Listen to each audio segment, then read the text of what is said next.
The white man walking down Broad Street in Augusta, Georgia didn't notice the skinny black kid at first.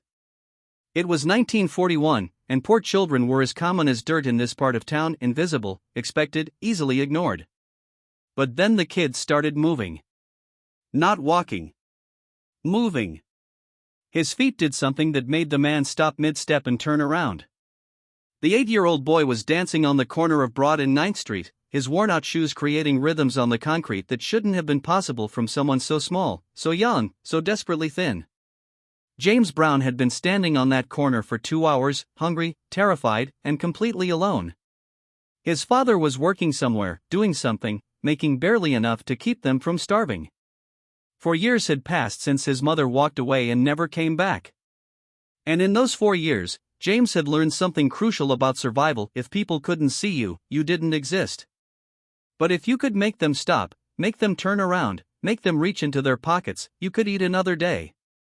What happened in the next 60 seconds on that Augusta Street corner would plant the seed for everything that came after: the screaming, the collapsing, the resurrection, the revolution.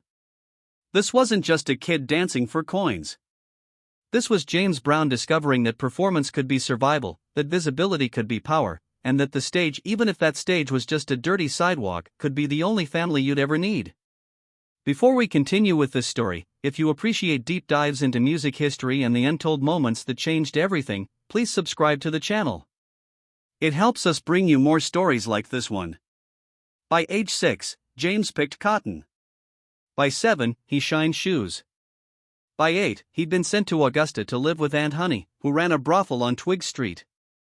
Hunger pushed him into the streets.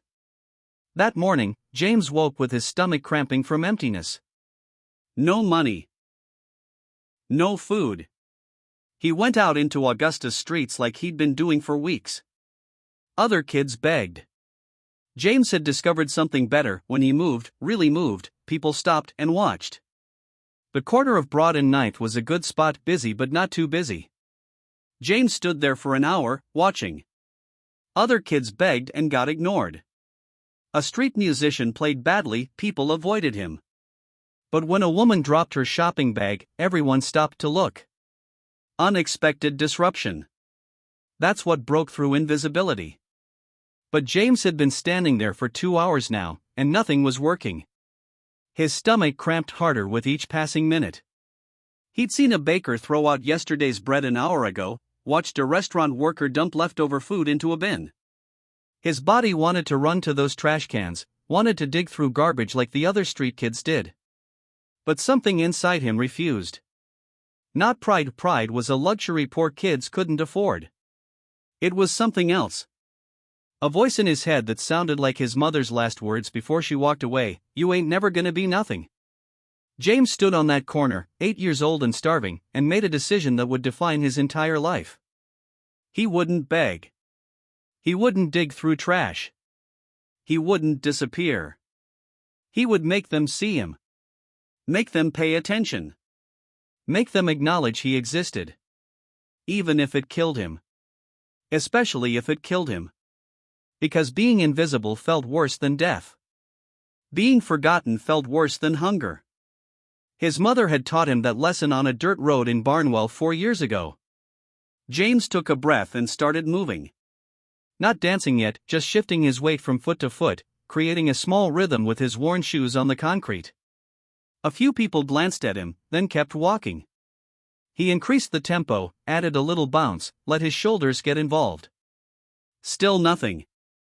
The panic started rising in his chest. What if this didn't work? What if he was just another invisible kid on a street corner? What if he starved because nobody cared enough to stop? Then something happened inside James Brown that would define the next 65 years of his life. He stopped trying to be good and started trying to be impossible to ignore. His feet started moving faster than his brain could track, creating patterns that pulled rhythm from the concrete itself. His thin body snapped and popped, each movement sharp enough to look painful.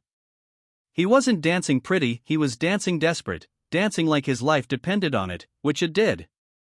And then, finally, the white man in the good suit stopped walking. Turned around. Stared. James didn't acknowledge him at first.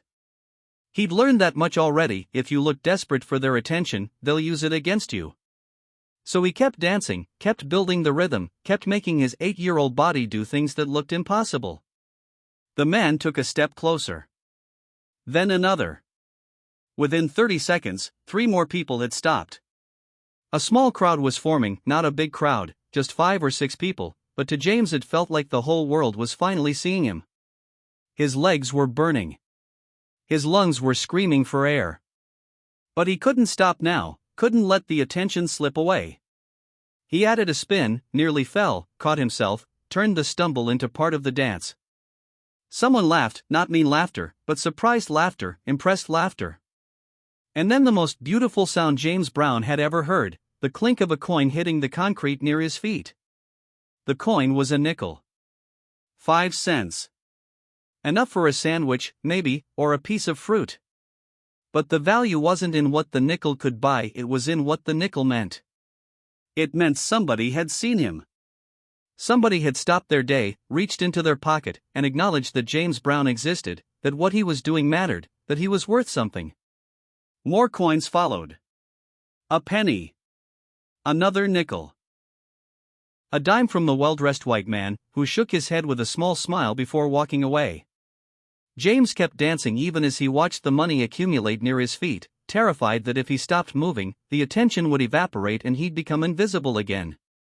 He danced until his legs couldn't hold him anymore, until he collapsed right there on the corner, breathing hard, his whole body shaking from exhaustion and hunger and something else, a feeling he couldn't name yet but would chase for the rest of his life.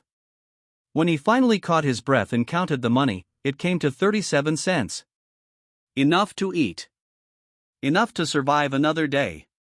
But more than that, proof that he'd found something, discovered something, unlocked something that could change everything. James sat on that corner holding those coins, feeling their weight. For the first time since his mother walked away, he'd felt powerful. He'd made people stop. Made them see him. The stage had given him what his mother never could: visibility. James came back the next day. And the day after that. Broad and Ninth became his school. Some days he made 50 cents, even $1. Other days, nothing. But he was learning. Consistency didn't work, you had to surprise people. Vulnerability was powerful. The moments when he looked like he might collapse, those were the moments when people reached for their wallets. The money James made on Broad Street kept him alive through some of the hardest years of his childhood.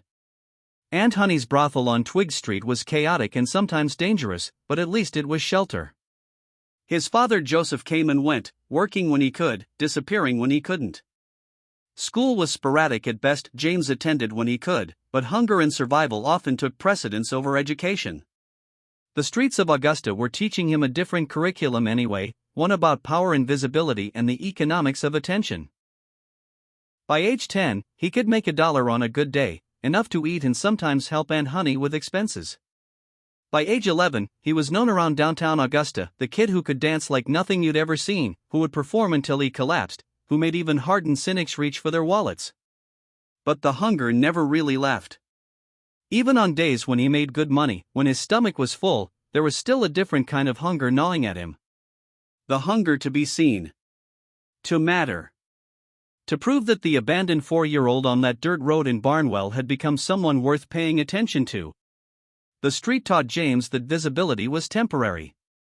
This created an anxiety that never left, a need to constantly perform. Stopping felt like death, like becoming invisible again. The stage was his only family. By age 12, James got into trouble. Street performances weren't making enough money. He started stealing, breaking into cars.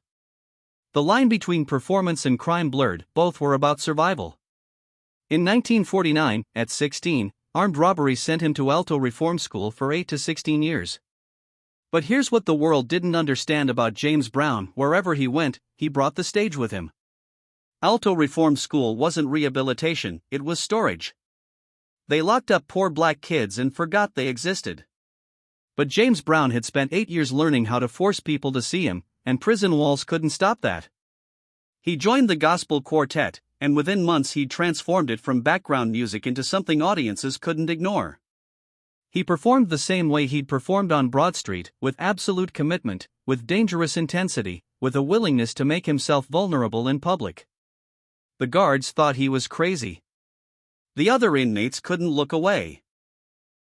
And one day in 1952, a young man named Bobby Bird came to Alto with his family's gospel group and saw something in James Brown's performance that would change both their lives, the same thing those strangers on Broad Street had seen 11 years earlier. Potential. Raw, unrefined, desperate potential. Power that came from hunger. Bobby Bird's family vouched for James at his parole hearing, gave him a place to stay, gave him a chance to channel that street corner energy into real music. And James never forgot where it all started, not in the gospel quartet, not in the famous clubs, not at the Apollo Theater. It started on the corner of Broad and 9th Street in Augusta, Georgia, when an 8-year-old boy discovered that if you performed desperately enough, people had to acknowledge you existed. Every collapse in the famous Cape routine was that 8-year-old boy dancing until his legs gave out. Every scream was that 4-year-old child watching his mother disappear. Every resurrection was choosing visibility over safety, performance over invisibility, the stage over abandonment. The street corner was James Brown's first stage, and in many ways, it remained his truest stage, the place where survival and performance became the same thing, where hunger transformed into art, where an invisible boy made himself impossible to ignore. The path from that Augusta street corner to becoming the Godfather of Soul, to inventing funk, to changing American music forever, that path was neither straight nor easy. James Brown would face countless rejections, including being turned down twice by the Apollo Theater for being too raw, too aggressive, too desperate. He'd struggle with addiction, legal troubles, failed relationships. He'd build an empire and watch it crack under the weight of his own demons. But through all of it, he carried that street corner lesson. That performance could be survival, that visibility could be power, that if you gave people your absolute everything, if you were willing to destroy yourself in public, they couldn't look away. By 1956, Please, Please, Please would hit number 6 on R&B charts, that desperate pleading vocal style coming straight from an 8-year-old boy begging the universe to see him. By 1959, the Apollo Theater that had rejected him twice would give him one final chance, and James would deliver a performance so raw and desperate that it would change music history, the same kind of performance he'd been giving on street corners since he was 8 years old. By 1965, Papa's Got a Brand New Bag would birth funk music, that emphasis on rhythm over melody coming from a childhood spent creating beats on concrete with worn-out shoes.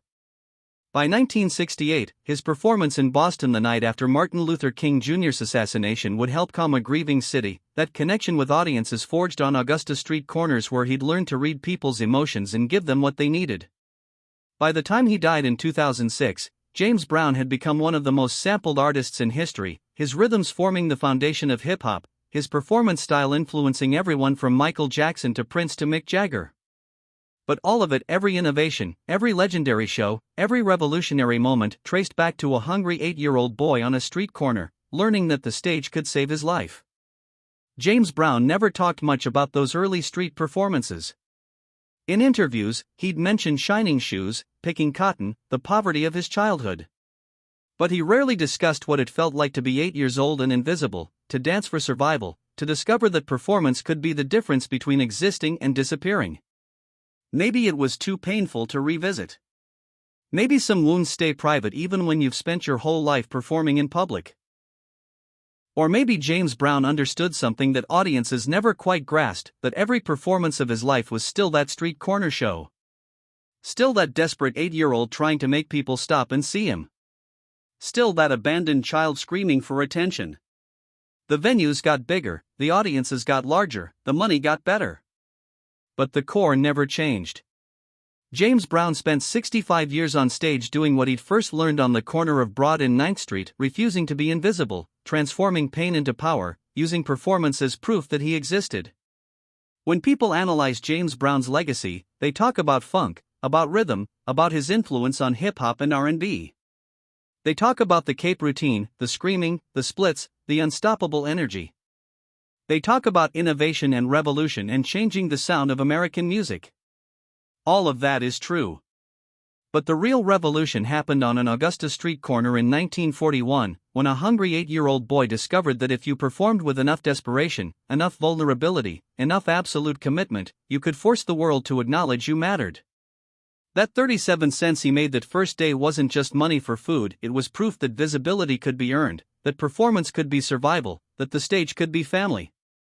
Every performance that came after, from Chitlin circuit clubs to sold-out stadiums, was James Brown returning to that corner, proving over and over that the abandoned boy had made himself impossible to abandon.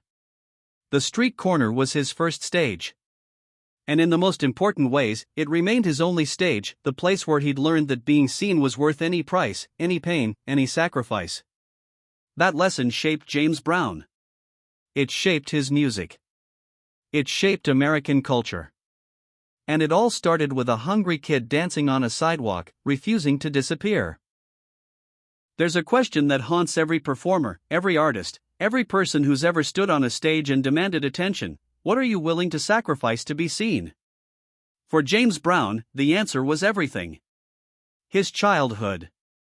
His safety. His relationships. His peace. He traded invisibility for a lifetime of performing, and he never stopped performing, not even when the cameras were off, not even when he was alone.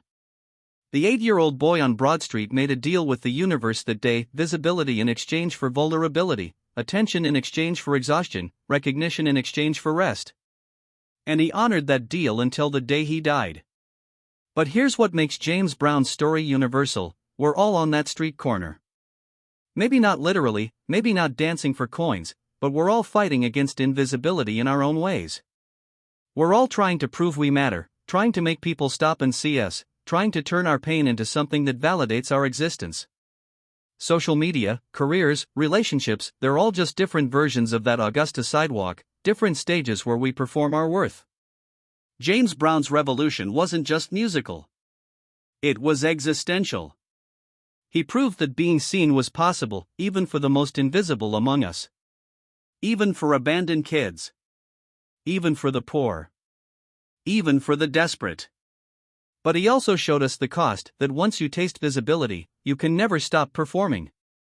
That the stage becomes both salvation and prison. That being seen and being free might be incompatible desires. So when you listen to James Brown scream, when you watch footage of him collapse and resurrect, when you hear his rhythms in every hip-hop beat, remember you're not just hearing music. You're hearing an 8-year-old boy on a street corner, still dancing, still demanding attention, still proving he exists. Still refusing to disappear. And maybe, if you listen closely enough, you'll hear your own desperate performance echoing back. Because we're all James Brown on some level. We're all dancing on our own corners, hungry for visibility, terrified of being forgotten, willing to sacrifice almost anything to prove we matter. If this story moved you, if it made you think about your own performance, your own struggle for visibility, share it with someone who needs to hear it. Subscribe to the channel for more untold stories that reveal the human cost behind the legends. And remember, being seen is powerful, but being true is freedom. James Brown chose visibility. What will you choose? ****, the music plays on. The dance never ends. And somewhere, on a street corner in Augusta, an 8-year-old boy is still moving, still demanding attention, still proving that survival and performance are the same thing. Still refusing to disappear.